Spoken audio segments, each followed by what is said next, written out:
CEO do Galo, envergonhado. Lohan de saída. BH, punido. Rodolfo Landim, despeja um monte de coisa. Ah, e tem mais. Arrascaeta se deu bem na manutenção. Fala galera rubro-negra, estamos chegando com mais um vídeo aqui no canal Camisa 10 da Nação.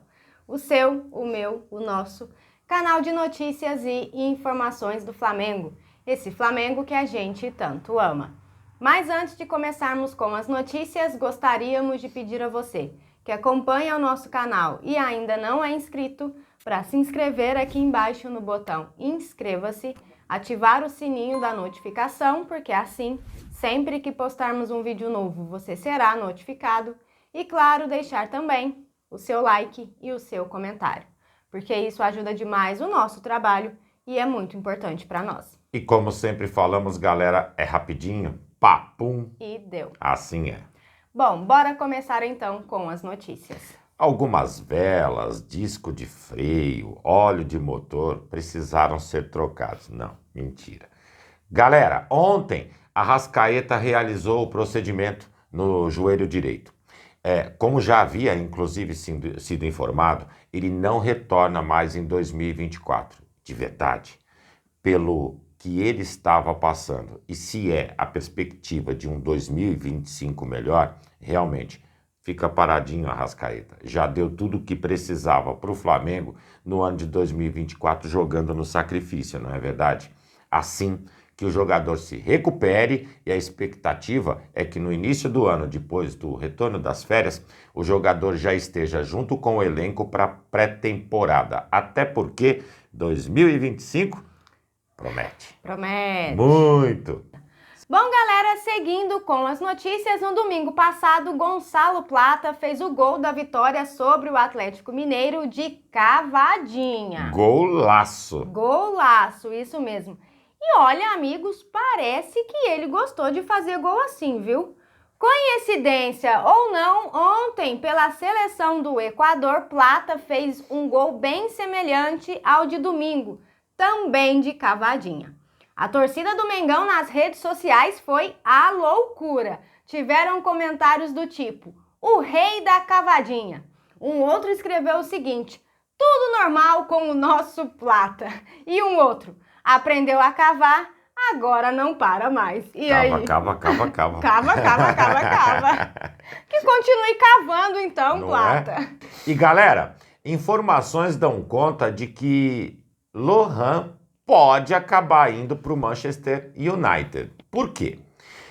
Lá, a comissão técnica do time pede o jogador. Mas existe um detalhe nesse interesse que não tá entrando legal na minha cabeça. Por quê? Eles querem fazer uma troca entre Lohan e Antony. Já disse inúmeras vezes aqui no canal o quanto admiro o futebol do Antony. Nunca escondi isso. Mas esse lance de ele estar com o futebol em baixa nos últimos 2 anos, prova disso é que nem seleção brasileira ele tem mais vestido a camisa, né? Me preocupa um pouco. É mais um jogador que, caso se efetivasse essa negociação, viria para o Flamengo para ser recuperado? É um ponto que me deixa meio preocupado, na verdade. Quanto tempo, por exemplo, o Cebolinha não demorou para chegar num bom momento no Flamengo? Ser o Cebolinha que a gente um dia esperou, não é verdade? Não sei se é o caminho, mas a possibilidade está lançada, o interesse existe, as janelas estão fechadas, amigos, mas interesse e possibilidade de investida já começa a surgir. Quer queira, quer não, o futebol brasileiro, por exemplo, está vivendo aí de 5 rodadas para terminar o campeonato e todo mundo entrar de férias.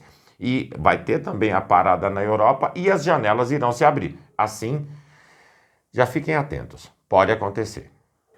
Bom, galera, seguindo com as notícias, ontem, quinta-feira, a 4ª Comissão Disciplinar do STJD puniu Bruno Henrique com 2 partidas de suspensão após julgar aquele lance da entrada em Mateuzinho em jogo contra o Corinthians pela Copa do Brasil. O jogador já cumpriu uma partida, visto que não entrou aí no primeiro confronto da final contra o Atlético Mineiro. Agora, com o fim da Copa do Brasil, a pena restante deve ser cumprida na próxima competição nacional, no caso, o Campeonato Brasileiro. Portanto, amigos, Bruno Henrique pode não enfrentar o Cuiabá na quarta-feira. A decisão é de primeira instância e cabe recurso. Além disso, amigos, o Flamengo foi multado em R$ 1.000 por conta daquele atraso, que a gente inclusive já falou aqui no canal, e o Corinthians em R$ 4.000 pelo arremesso de objetos em campo. Todo mundo viu que o Bruno Henrique só foi infeliz na maneira que entrou no Mateuzinho, né? Até porque não é um jogador que tem essa característica de ser bruto. Inclusive, a defesa do próprio Bruno Henrique levou também para esse julgamento aí, para esse processo todo, a declaração dele depois nas redes sociais e também a resposta do Mateuzinho. E ele pegou aí esses 2 jogos, tem mais um para ser cumprido, provavelmente no jogo contra o Cuiabá. O positivo é que só saiu agora. Poderíamos ter perdido ele pro jogo da volta contra o Galo, né? Verdade. Continuando com as notícias, galera, o Galo Garnizé foi punido. Acho que já era esperado por todos que a Arena MRV passasse por processo de suspensão. Nada de novidade. A situação funciona da seguinte forma. Enquanto o Atlético Mineiro não apresentar as melhorias ou os cuidados necessários em termos de logística, estrutura, administrativo e disciplinares, o estádio não será reaberto. E ponto. Inclusive, o próximo jogo com mando do Atlético Mineiro é contra o Botafogo e não será jogado, pelo menos a princípio, na Arena MRV. Vai ter que escolher um outro estádio para isso. A verdade toda é a seguinte, né? Acabou ficando meio que de lado todos os acontecimentos nesse jogo devido ao título que o Flamengo conquistou. Superou um pouquinho junto com a entrevista do Gabriel Barbosa e isso ficou um pouco em desfoque. Mas não pode ser esquecido as barbárias que lá aconteceram. Afinal de contas, um jogo que não só o Brasil assistiu, vários países assistiram. E isso só denigre a imagem do nosso futebol. Ponto. Aí teve uma entrevista do Bruno Musi, que é o CEO do Atlético Mineiro. E, em poucas palavras, ele definiu tudo que não só ele, se foi verdadeiro, sentiu, como todos que assistiram o jogo. Ele falou o seguinte: meu sentimento é de vergonha e frustração. E encerrou dizendo o seguinte: infelizmente, a gente tem ainda muitos bandidos e pessoas que frequentam estádios que jamais deveriam frequentar. Bacana. O Atlético Mineiro também divulgou uma nota dizendo que 21 torcedores foram identificados e outros 9 estão num processo adiantado de reconhecimento. Eles têm que apresentar as pessoas que participaram de tudo aquilo. Não é possível um estádio que nem 50.000 torcedores tinha, apesar de ser uma quantidade grande, mas eu falo isso com relação ao que cabe no Maracanã, e eles não darem conta daqueles episódios que foram lamentáveis. Houveram pessoas em hospital e poderia ter aumentado muito mais ainda a tragédia se tivesse pego um jogador e afetado a carreira do cara. Aí ia ser tenso. Já foi tenso, né? Seria muito mais. Lamentável o que nós vimos no domingo passado, né? Verdade. Bom, galera, seguindo com as notícias, ontem Rodolfo Landim participou de uma entrevista ao Flow Podcast. Tem TV também. E o Tem TV também. E lá ele falou de vários assuntos, como ele sempre fala, né, galera? E também contou novos detalhes da negociação com o Gabigol. E usou, amigos, o desempenho recente do jogador para explicar o lado da diretoria nessa negociação. O Rodolfo Landim disse o seguinte: a gente teve esse desempenho dele bom até 2022. Agora, sinceramente, em 23, o desempenho dele foi bem inferior ao que ele vinha desempenhando até 2022, nos 4 primeiros anos dele. Entendo também que houve uma queda de desempenho em 2024.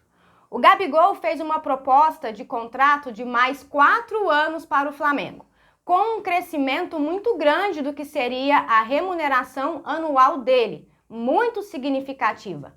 Eu diria que seria quase o dobro do que ele ganha atualmente, porque aí entra o passe livre dele, que passa a ter no final do período. Na sequência, amigos, o Landim questionou a postura do jogador na negociação. Ele disse o seguinte: o ponto é, a prova que a gente acredita na capacidade de recuperação do Gabigol é que nós fizemos uma proposta para ele no valor que ele pediu, mas por 1 ano. Digo o seguinte, não é o Flamengo que não acredita.